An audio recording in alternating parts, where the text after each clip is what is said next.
The book of Job, chapter 31, I made a covenant with mine eyes. Why then should I think upon a maid? For what portion of God is there from above? And what inheritance of the Almighty from on high? Is not destruction to the wicked, and a strange punishment to the workers of iniquity? Doth not he see my ways, and count all my steps? If I have walked with vanity, or if my foot hath hasted to deceit, let me be weighed in an even balance, that God may know mine integrity. If my step hath turned out of the way, and mine heart walked after mine eyes, and if any blot hath cleaved to mine hands, then let me sow, and let another eat. Yea, let my offspring be rooted out. If mine heart have been deceived by a woman, or if I have laid wait at my neighbour's door, then let my wife grind unto another, and let others bow down upon her. For this is an heinous crime, yea, it is an iniquity to be punished by the judges. For it is a fire that consumeth to destruction, and would root out all mine increase.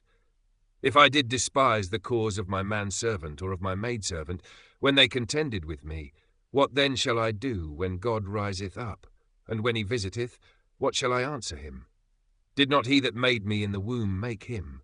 And did not one fashion us in the womb? If I have withheld the poor from their desire, or have caused the eyes of the widow to fail, or have eaten my morsel myself alone, and the fatherless hath not eaten thereof. For from my youth he was brought up with me, as with a father, and I have guided her from my mother's womb. If I have seen any perish for want of clothing, or any poor without covering, if his loins have not blessed me, and if he were not warmed with the fleece of my sheep, if I have lifted up my hand against the fatherless when I saw my help in the gate, then let mine arm fall from my shoulder blade, and mine arm be broken from the bone. For destruction from God was a terror to me, and by reason of his highness I could not endure.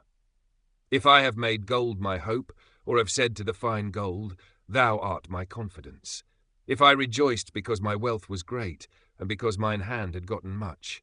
If I beheld the sun when it shined, or the moon walking in brightness, and my heart hath been secretly enticed, or my mouth hath kissed my hand, this also were an iniquity to be punished by the judge, for I should have denied the God that is above.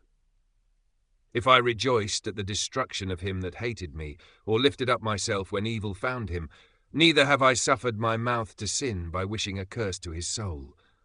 If the men of my tabernacle said not, Oh, that we had of his flesh, we cannot be satisfied. The stranger did not lodge in the street, but I opened my doors to the traveller. If I covered my transgressions as Adam, by hiding mine iniquity in my bosom, did I fear a great multitude, or did the contempt of families terrify me, that I kept silence, and went not out of the door? Oh, that one would hear me. Behold, my desire is that the Almighty would answer me, and that mine adversary had written a book. Surely I would take it upon my shoulder, and bind it as a crown to me. I would declare unto him the number of my steps. As a prince would I go near unto him. If my land cry against me, or that the furrows likewise thereof complain, if I have eaten the fruits thereof without money, or have caused the owners thereof to lose their life, let thistles grow instead of wheat, and cockle instead of barley. The words of Job are ended.